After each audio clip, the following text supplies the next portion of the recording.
کہ یا الہی نصیب جگہ دے۔ اللہ کے نبی کی سنت پر اگر ہم عمل کریں گے، اللہ کے نبی فرماتے ہیں وَالسَّعَةُ فِي الرِّزْقِ، اللہ رزق کے اندر وسعت پیدا کر دیں گے۔ وسعت کا مطلب یہ نہیں، برکت کا مطلب یہ نہیں ہے کہ 500 روپے 1000 روپے ہو جائے گا، نہیں۔ اللہ تعالیٰ اگر 500 روپے دے گا، 500 روپے کے اندر تمہاری ساری ضرورت پوری ہو جائے گی، لیکن اللہ تعالیٰ اگر اس کے وسعت پیدا نہیں کریں گے، اگر بے برکتی پیدا ہوگی، وہ 1000 کمائے گا، 1000 بھی اس کے لیے کافی نہیں ہوگا، وہ 1000 سے زیادہ پیسے کا مطالبہ کرے گا۔ اللہ فرماتے ان الانسان خلق ہلوعا اذا مسہ الشر جزوعا واذا مسہ الخیر منوعا۔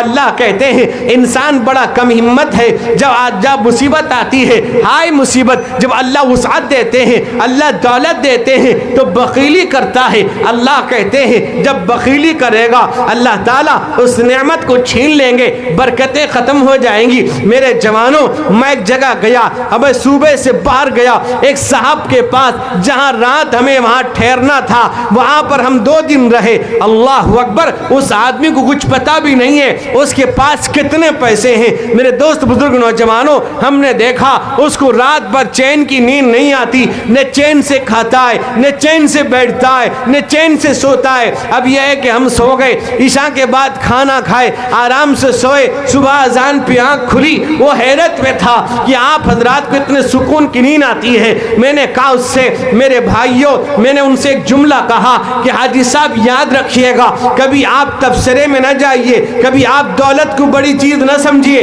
کبھی آپ دولت کے پیچھے مت بھاگیے، اللہ تعالیٰ کم دے۔ یاد رکھیے اللہ کے نبی فرماتے ہیں، حضرت ابو ہریرہ سے کہا وَرْضَ بِمَا قَسَمَ اللَّهُ لَكَ تَكُنْ أَغْنَى النَّاسِ، اے ابو ہریرہ، اللہ تجھ کو جتنا دے حلال طریقے سے اسی پہ راضی ہو جا، اللہ تجھ کو بے نیاز بنا دیں گے، تو لوگوں کے سامنے ہاتھ نہیں پھیلائے گا، اللہ تجھ کو بے نیاز کر دیں گے، اللہ تبارک و تعالیٰ تیری ضرورت کو پوری کر دیں گے، لیکن اللہ نے جو دیا اسی پہ راضی ہو جا۔ فرما اتق المحارم تکن اعبد الناس، اے ابو ہریرہ حرام سے بچ جا، لوگوں میں سب سے زیادہ عبادت گزار بن جائے گا، کھانے میں، پینے میں، لین دین سے، بات چیت میں، معاملات میں، نجی زندگی میں، عام زندگی میں، معاشرے میں، اپنی سوسائٹی میں، اپنی پوری زندگی کے اندر حرام سے بچے، کھانے میں حرام سے، پینے میں حرام سے، دیکھنے میں حرام سے، سننے میں حرام سے، ہر چیز میں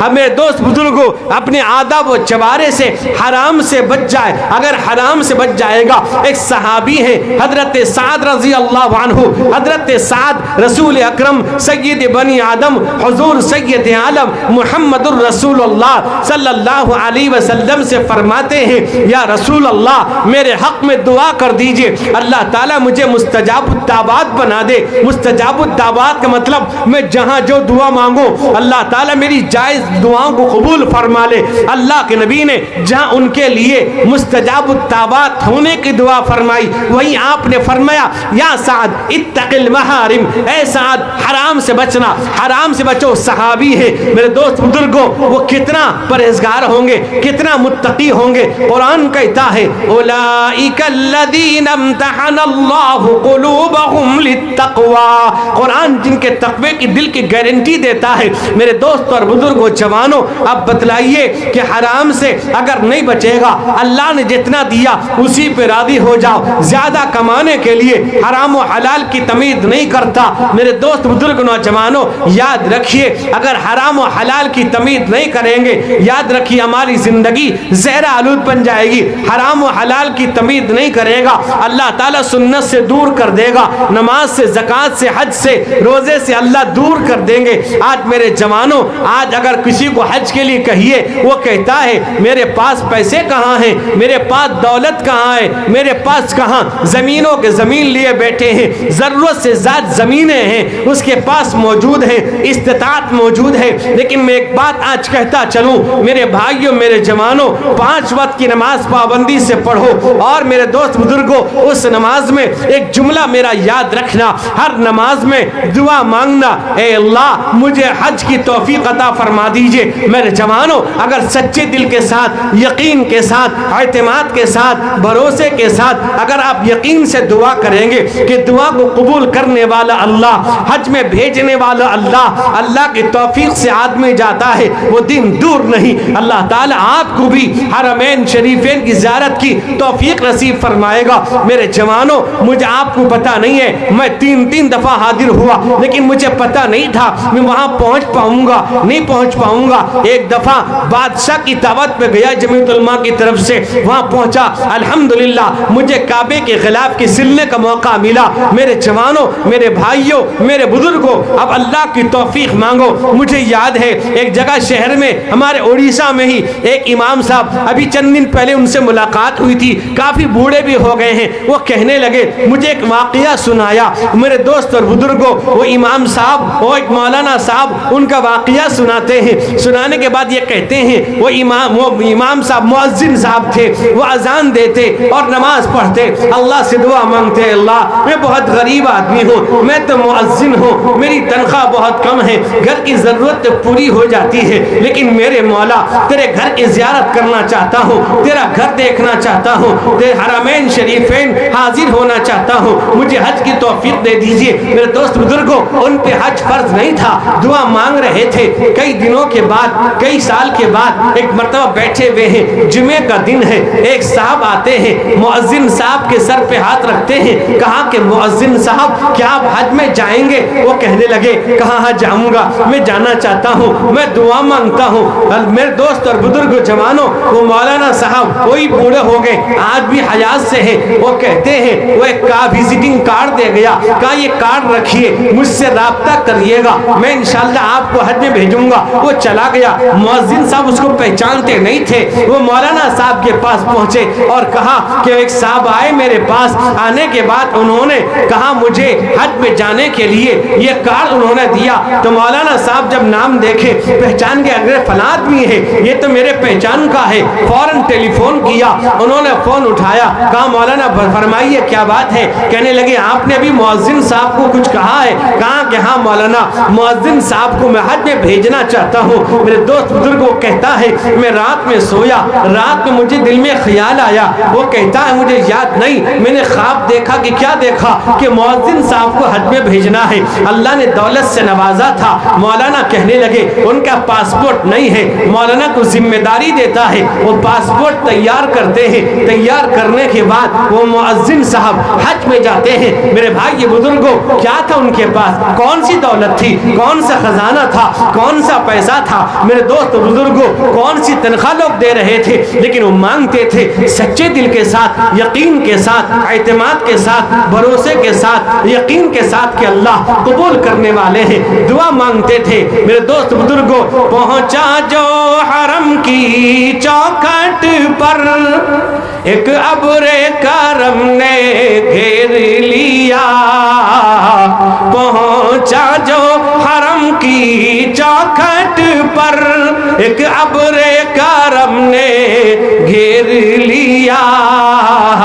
اظہار عقیدت کی دھن میں اظہار تمنا بھول گیا. کعبے پہ پڑی جب پہلی نظر، کیا چیز ہے دنیا بھول گیا. یوں ہوش و خیرت مفعول جو ہوئے، دل شوق تماشا بھول گیا. جس وقت دعا کو ہاتھ اٹھے، یاد آنا سکا جو سوچا تھا. جس وقت دعا کو ہاتھ اٹھے، یاد آنا سکا جو سوچا تھا. باقی نہ رہا یہ ہوش مجھے، کیا مانگ لیا کیا بھول گیا. باقی نہ رہا یہ ہوش مجھے، کیا مانگ لیا کیا بھول گیا، پہنچا جو حرم کی چوکھٹ پر ایک ابر کرم نے گھیر لیا، اظہار عقیدت کی دھن میں اظہار تمنا بھول گیا، کعبے پہ پڑی جب پہلی نظر کیا چیز ہے دنیا بھول گیا، یوں ہوش و خیرت مفعول جو ہوئے دل شوق تماشا بھول گیا۔ دوست بزرگوں، اللہ تعالیٰ وسعت ادا کر دیں گے رزق کے اندر، اور فرمایا وثقت فی الدین، دین کے اندر مضبوطی عطا کریں گے۔ کس طرح کے بھی حالات ہیں، کس طرح کی پریشانیاں آئیں، وہ دین سے بیزار نہیں ہوگا، دین پر قائم رہے گا۔ استقامت میرے دوست بزرگ دین پر قائم رہے گی، وہ دین سے پھرے گا نہیں، وہ دین بیزار کی باتیں نہیں کرے گا، دین کے خلاف بات نہیں کرے گا، دین کے خلاف میرے دوست بزرگوں آواز نہیں اٹھائے گا، وہ دین پر مضبوطی کے ساتھ رہے گا۔ وہ کہیں رہے، کسی جگہ رہے، کسی خطے میں رہے، کسی علاقے میں رہے گا، دین پر قائم رہے گا۔ ہزاروں مصیبتیں، ہزاروں پریشانیاں، ہزاروں حالات پیدا ہو، لیکن دین پر مضبوطی کے ساتھ وہ قائم رہے گا، دین کو نہیں چھوڑے گا۔ میرے دوست بزرگوں، اللہ کہتے ہیں، اللہ کے نبی فرماتے ہیں اللہ تعالیٰ چار چیزوں سے اس کا اکرام کریں گے۔ المحبت فی قلوب البررہ، اللہ تعالیٰ نیک لوگوں کے دلوں میں محبت پیدا کر دیں گے۔ والحیبت فی قلوب الفجرہ، اللہ تعالیٰ فاسق و فاجر کے دل کے اندر رعب ڈال دیں گے۔ فاسق و فاجر، فاجر کا ایک مطلب یہ ہے گالی دینے والا، گناہ کرنے والا، نافرمانی کرنے والا۔ میرے دوست بزرگوں، اس کے دل میں اللہ رعب ڈال دیں گے۔ والسعۃ فی الرزق، رزق کے اندر اللہ تعالیٰ وسعت پیدا کر دیں گے۔ والثقۃ فی الدین، دین کے اندر اللہ تعالیٰ مضبوطی پیدا کر دیں گے۔ میرے دوست بزرگوں، آج کون ہے دین کے اندر مضبوطی؟ میرے دوست بزرگوں، اگر آئے گی چار چیزوں سے، ایک یہ ہے آدمی اللہ کا ذکر کرے، خوب ذکر کرے۔ اللہ فرماتے ہیں یا ایھا الذین آمنوا اذکروا اللہ ذکرا کثیرا وسبحوہ بکرۃ واصیلا، اے ایمان والو اللہ کو خوب یاد کرو، صبح شام یاد کرو، اس کے بعد اللہ کا شکر ادا کرو۔ اللہ نے دیا ہے لئن شکرتم لازیدنکم ولئن کفرتم ان عذابی لشدید، اللہ کا شکریہ ادا کرو گے اللہ نعمت بڑھا دیں گے، ناشکری کرو گے اللہ کا عذاب بہت سخت ہے۔ اللہ کہتے ہیں فاذکرونی اذکرکم واشکروا لی ولا تکفرون، اللہ کہتے ہیں مجھ کو یاد کرو گے میں بھی یاد کروں گا، میری ناشکری نہ کرو، نافرمانی نہ کرو۔ اللہ کا ذکر، اللہ کا شکر۔ ایک تیسرا استغفار، کثرت سے استغفار کریں، اٹھتے بیٹھتے سوتے جاگتے استغفر اللہ۔ اس کے بعد کثرت سے دعا مانگے، جتنا ہو سکے اللہ سے دعا مانگے۔ میرے دوست اور بزرگ جوانوں، اس لیے اللہ تعالیٰ مجھے آپ کو ان باتوں پر عمل کرنے کی توفیق عطا فرمائے۔ اللہ اس جلسے کو جلسہ کرنے کرانے والوں کو قبول فرمائے، اللہ اس جلسے کی حفاظت فرمائے، اس جلسے میں شریک ہونے والے سب کو اللہ تعالیٰ قبول فرمائے۔ اللہ تعالیٰ ہم سب کو، ہمارے بیوی بچوں کو حرام لقمے سے بچائے، ہر قسم کی بیماری سے، ہر قسم کی مہلک امراض سے، ہر قسم کے دشمنوں سے اللہ تعالیٰ ہم سب کی حفاظت فرمائے۔ اس ملک کی اللہ حفاظت فرمائے، اس ملک کے اندر اللہ تعالیٰ امن امان عطا فرمائے، نفرت کے ماحول کو اللہ ختم فرمائے، محبت کے ماحول کو اللہ عام فرمائے۔